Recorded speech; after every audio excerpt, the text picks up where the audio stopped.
मेरे पास 5 top level campus beauty roommates हैं। रोज रात सोने से पहले हमें पर्ची निकालनी पड़ती है, जिसका नाम निकलता है मुझे उसकी रजाई में सोना पड़ता है। और ये ब्यूटीज गुस्सा होने के बजाय उल्टा मुझे अपने बेड पर सुलाने के लिए आपस में लड़ती हैं। करके प्रोटेक्ट किया और बहुत अलर्ट होकर तो लिंगवोंग को घूरने लगी। उसने अपना हाथ चुपचाप अपने कपड़ों के अंदर डाला और अपनी कुनाई को पकड़ लिया। तो लिंगवोंग भी अंदर ही अंदर बहुत हैरान था। इस नकली लॉन्ग यंग मास्टर के आसपास इतनी खतरनाक पावर वाली निंजास हैं। अगर मेरा अर्थ एलिमेंट उसके वाटर एलिमेंट को काउंटर नहीं करता तो शायद मैं सच में इस औरत के सामने नहीं टिक पाता। और उनके पास अभी एक और इंसान है। हालांकि उसने सिर पर स्टॉकिंग पहना हुआ है, जिससे उसका चेहरा नहीं दिख रहा, पर उसके खड़े होने के स्टाइल से ही पता चल रहा है कि वो बहुत स्ट्रांग है। लॉन्ग ओटियान इस अचानक हुए कलेश से बुरी तरह डर चुका था। उसके का घाव पहले से ही बहुत भयंकर दर्द कर रहा था और अब तो उसके माथे से ठंडे पसीने छूट रहे थे। वो सेक्रेटरी के साथ एक कोने में छुपा हुआ था और गुस्से में गालियां बक रहा था। तुम सब यहाँ क्या घास छील रहे हो? फटाफट इस पागल आदमी का किस्सा खत्म करो। वाटर जुत्सु, water dragon bullet. Su Jingjing को ठीक मौका मिल गया। उसने अपने दोनों हाथों से स्पीड में हैंड साइंस बनाए। उसके हाथों से एक बहुत बड़ा पानी का ड्रैगन दहाड़ता हुआ बाहर निकला और सीधा जाकर तो लिंगवोंग की मिट्टी की दीवार से पूरी ताकत से टकराया। इस भयंकर टक्कर की पावर से तो लिंगवोंग पीछे की तरफ खिसकने लगा और उसकी मिट्टी की दीवार में भी क्रैक्स आने लगी। ये सब देखकर शेन किंग्क्यू ने तो लिंगवोंग के डिफेंस में आई इस कमी का फायदा उठाया। उसने अपने पैरों के अंगूठों से जमीन पर हल्के से पुश किया और किसी भूत की तरह स्पीड में उस मिट्टी की दीवार के पीछे से घूम कर आ गई। उसने पानी की धार से ढकी अपनी छोटी तलवार सीधा तो लिंगवोंग की छाती में घूपने के लिए आगे बढ़ाई। तो लिंगवोंग लगातार एक के बाद एक मिट्टी की दीवारें बनाकर उस वाटर ब्लेड को रोकने की कोशिश कर रहा था और साथ ही उसने हमारी तरफ चिल्लाते हुए बोला, ओए लॉन्ग ओटियान, अगर तू असली मर्द है तो बाहर निकल कर आ, कुत्ते के पिल्ले। अगर हिम्मत है तो यहाँ से भागना मत। तूने हमारे यंग मास्टर को समझ क्या रखा है? हमारे यंग मास्टर यहीं पर हैं, वो यहाँ से बिल्कुल नहीं भागेंगे। सू जिंगजिंग ने लॉन्ग ओटियान की तरफ उंगली करते हुए तो लिंगवोंग पर चिल्लाई। तो लिंगवांग की आंखें चमक उठी। ये तो यंग मास्टर की स्पेशल बॉडीगार्ड है ना? अच्छा, तो इसका मतलब इसने पहले ही दुश्मन की टीम में घुसपैठ कर ली थी। बढ़िया, बहुत बढ़िया। तो वही वो नकली यंग मास्टर है ना? बताने के लिए शुक्रिया मैडम। मैं लॉन्ग ओटियान बिल्कुल नहीं हूँ। लॉन्ग ओटियान तो ये है। लॉन्ग ओटियान डर के मारे पैंट में मूतने वाली हालत में था। उसने जल्दी से अपने बगल में खड़ी सेक्रेटरी की तरफ उंगली कर दी। तू of course long young master नहीं है। मुझे पहले से पता था कि तू एक नकली थैला है। अब तो तूने खुद भी मान लिया ना? तू लिंगवांग ने एक जोरदार हाथ मारकर शेन किंग्क्यू को पीछे धकेला और उसी टाइम उसने लॉन्ग ओटियान की तरफ अलग अलग साइज के मिट्टी के गोले फायर कर दिए। अर्जुत्सु, giant rock bullet. Young master बच के, मैं देखती हूँ। सू जिंगजिंग ने बिजली की स्पीड से आकर लॉन्ग ओटियान को धक्का देकर एक साइड कर दिया। उसने अपनी कुनाई निकालकर आगे आने वाले छोटे मिट्टी के गोलों को काटकर चूर चूर कर दिया। फ्यू, बाल बाल बचे। यंग मास्टर, आप ठीक तो हो ना? सू जिंगजिंग ने अपने माथे का पसीना पोंछा और साइड में पड़े लॉन्ग ओटियान की तरफ देखा, पर उसे क्या पता था, सू जिंगजिंग के इस धक्के ने लॉन्ग ओटियान को सीधा एक सबसे बड़े मिट्टी के गोले के गिरने की जगह पर पहुंचा दिया था। बाम! वो बड़ा सा मिट्टी का गोला ठीक लॉन्ग ओटियान के ऊपर आकर गिरा और उसे दबा दिया। उसके मुंह से सुअर के कटने जैसी भयंकर चीख निकली। लॉन्ग ओटियान उस मिट्टी के गोले के नीचे बुरी तरह फंस गया था और 1 इंच भी हिल नहीं पा रहा था। वो बस अपना गला फाड़ फाड़ कर चिल्ला सकता था, जल्दी इस कचरे को मेरे ऊपर से हटाओ, मेरा दर्द के मारे बुरा हाल हो रहा है। यंग मास्टर, मैंने जानबूझकर नहीं किया, मैं तो बस आपको बचाना चाहती थी। तू एक नंबर की बेवकूफ औरत है। क्या मुझे तेरे बचाने की जरूरत थी? वो इतना सा छोटा मिट्टी का गोला था, मैं एक थप्पड़ में उसे हवा में उड़ा देता, पर तुझे जरूरी मुझे धक्का देकर यहाँ मौत के मुंह में फेंकना था। लॉन्ग ओटियान गुस्से के मारे बेहोश होने वाला हो रहा था। पाड़े का घाव अब फटने की हालत में आ गया था। उधर तू लिंगवांग, जो शेन किंग्क्यू से फाइट कर रहा था, उसने जब सू जिंगजिंग का ये कांड देखा तो अपने दिल में उसे थम्स अप दिया। वाह मैडम, क्या मस्त काम किया है। शेन किंग्क्यू अंदर ही अंदर बहुत टेंशन में आ गई थी। हालांकि उसकी पावर तू लिंगवांग से थोड़ी सी ज्यादा थी, पर दिक्कत ये थी कि तू लिंगवांग की पावर उसके वाटर जुत्सु की पूरी तरह काउंटर थी, जिस वजह से वो उसे जल्दी हरा नहीं पा रही थी। अब उसके पास एक ही रास्ता था, सामने वाले का चक्र खत्म होने तक फाइट खींचना। जिंगजिंग, तू जल्दी से यंग मास्टर को लेकर यहाँ से निकल, मैं इसे यहाँ रोकती हूँ। ठीक है। सू जिंगजिंग के दिल में बहुत गिल्ट भर गया था। उसने जल्दी जल्दी मिट्टी खोदकर लॉन्ग ओटियान को बाहर निकाला। सू जिंगजिंग ने पूरी जान लगाकर लॉन्ग ओटियान को उस मिट्टी के ढेर से खींचा। लॉन्ग ओटियान दर्द से अपने दांत पीस रहा था और उसका चेहरा बिगड़ गया था। वो गालियां बकता जा रहा था और सू जिंगजिंग उसे आधा घसीटते हुए आधा उठाते हुए दरवाजे की तरफ भाग रही थी। एक बार मुझे यहाँ से बाहर निकलने दे, मैं इस पागल आदमी के टुकड़े टुकड़े करके कुत्तों को खिला दूंगा। लॉन्ग ओटियान ने गुस्से में आग बबूला होकर कहा। उसके माथे से मोटे मोटे पसीने के बूंद गिर रहे थे और दर्द और गुस्से की वजह से उसका चेहरा नीला पड़ गया था। तू लिंगवांग ने जब सू जिंगजिंग को लॉन्ग ओटियान को घसीटते हुए ले जाते देखा तो उसने इम्प्रेस होकर अपना सिर हिलाया। सही में ये यंग मास्टर की स्पेशल बॉडीगार्ड कहलाने लायक है, बहुत स्मार्ट है। उसने ठीक प्लान बनाया है कि मैं इस औरत को यहीं रोके रखूं ताकि वो उस नकली यंग मास्टर को अकेले में ले जाकर उसका एंड करके सबूत मिटा सके। सू जिंगजिंग ने एक ग्रैपलिंग हुक फायर किया और लॉन्ग ओटियान को पकड़कर खिड़की से बाहर हवा में उड़ गई, पर उसने नोटिस किया कि तू लिंगवांग, जिसके चेहरे पर नायलॉन का स्टॉकिंग चढ़ा था, वो उसकी तरफ देखकर कितनी खुशी और सेटिस्फैक्शन वाली लुक दे रहा था। सू जिंगजिंग के दिमाग में बहुत बड़ा क्वेश्चन मार्क बन गया। कचरे, तेरी स्पीड थोड़ी फास्ट नहीं हो सकती क्या? लॉन्ग ओटियान ने सू जिंगजिंग पर दहाड़ते हुए कहा। सू जिंगजिंग ने अपने होठ चबाए। उसके दिल में बहुत बुरा लग रहा था, पर अभी हालत बहुत खतरनाक थे,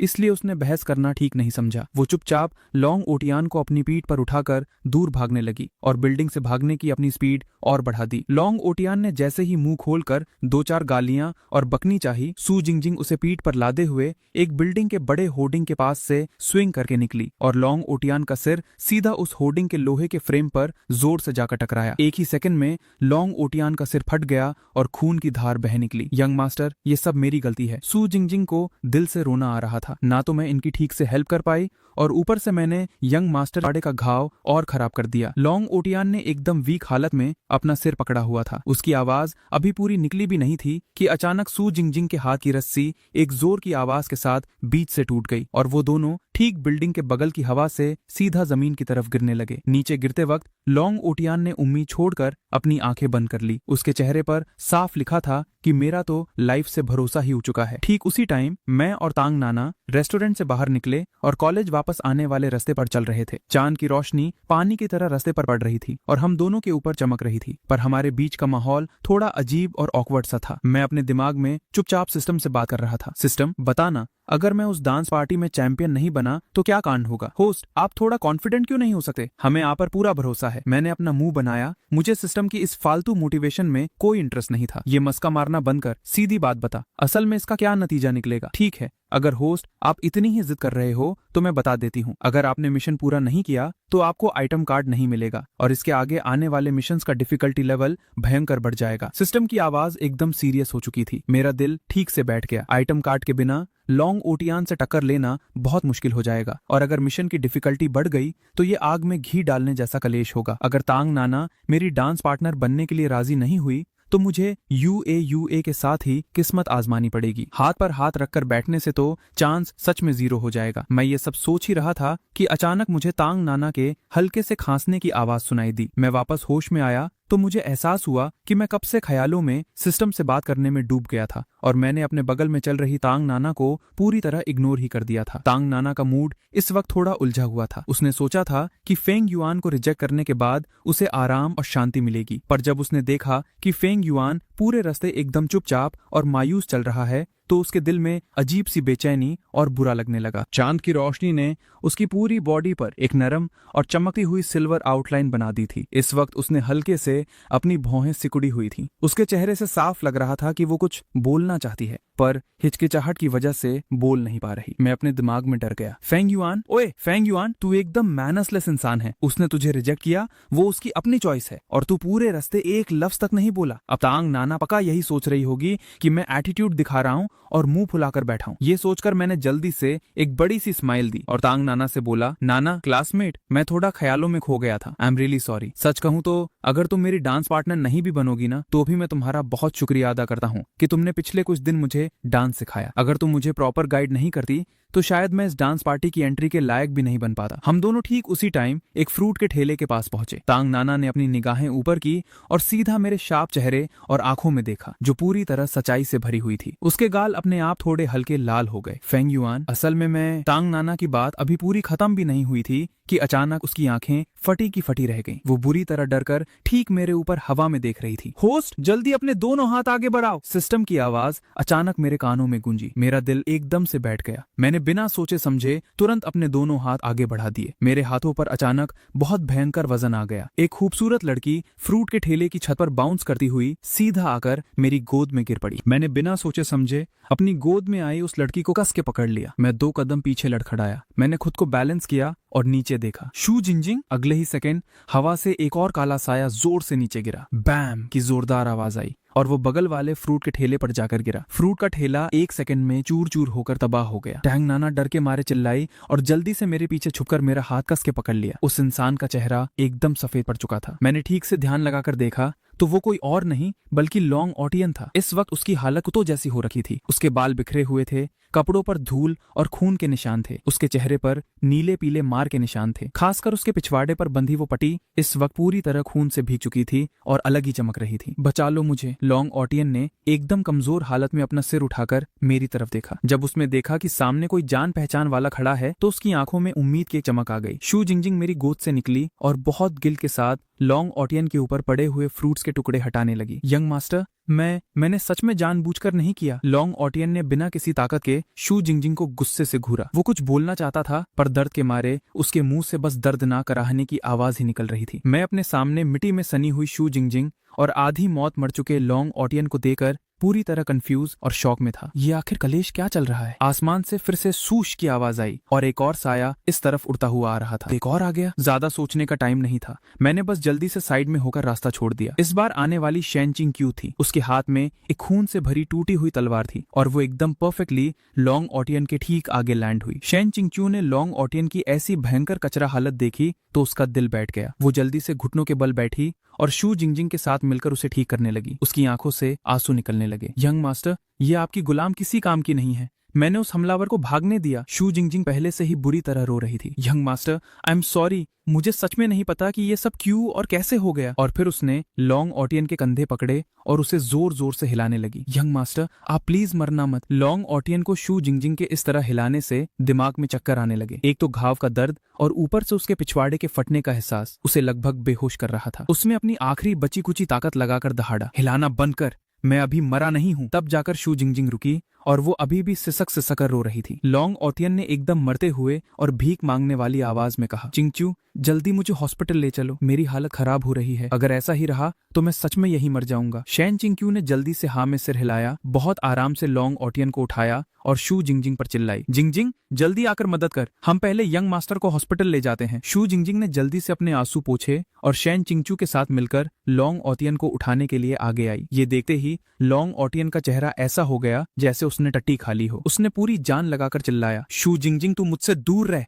तूने मुझे मौत के घाट उतारने में कोई कसर छोड़ी है क्या? फंग युआ, मैं तेरे हाथ जोड़ता हूँ, तू जल्दी से इस औरत को यहाँ से दूर ले जा, मैं जिंदगी भर तेरा एहसान मानूंगा। शू जिंगजिंग वही की वही पत्थर बन गई। उसका हाथ हवा में ही अटक गया। उसकी आंखों में वापस आंसू भर आए और उसे बहुत बुरा लग रहा था। शन चिंगचाओ ने तब नोटिस किया कि मैं भी वही साइड में खड़ा हूँ और उसने थोड़ी राहत की सांस ली। हालांकि उसे समझ नहीं आया कि लॉन्ग ऑटियन अचानक शू जिंगजिंग को लेकर इतना क्यों चिढ़ रहा है, पर उसके पास फालतू सोचने का टाइम नहीं था। उसने जल्दी से टेंशन में मुझसे कहा, यंग मास्टर फेंग, जिंगजिंग का ध्यान रखना, मुझे जल्दी यंग मास्टर को हॉस्पिटल ले जाना पड़ेगा। ये बोलकर वो आधा सहारा देते हुए और आधा उठाते हुए लॉन्ग ऑटियन को वहां से जल्दी से ले गई। मैं शन चिंगक्यू और लॉन्ग ऑटियन को जाते हुए घूरता रहा और फिर अपने बगल में बुरी तरह आंसू बहाती हुई शू जिंगजिंग को देखा। मुझे ठीक से समझ नहीं आ रहा था कि मैं क्या करूं, आखिर कांड क्या हुआ है। ये तीनों लोग अचानक हवा से क्यों टपक पड़े? टैंग नाना ने मेरी शर्ट का कोना खींचा। वो अभी भी डर से कांप रही थी। उसने धीमी आवाज में पूछा, फंग युआन, ये आखिर चल क्या रहा है? मेरा खुद दिमाग दही हो चुका था। मुझे घंटा नहीं पता था कि ये लॉन्ग ऑटियन आखिर क्या गेम बजा रहा है। पिछली बार जब मैंने उसे देखा था तो वो फुल हीरो बनकर हॉस्टल के नीचे फूल देने आया था। अभी कितना ही टाइम बीता है और इसकी ऐसी कुत्ते वाली हालत कैसे हो गई? वेट, अगर मैंने अभी इस मौके का फायदा उठाकर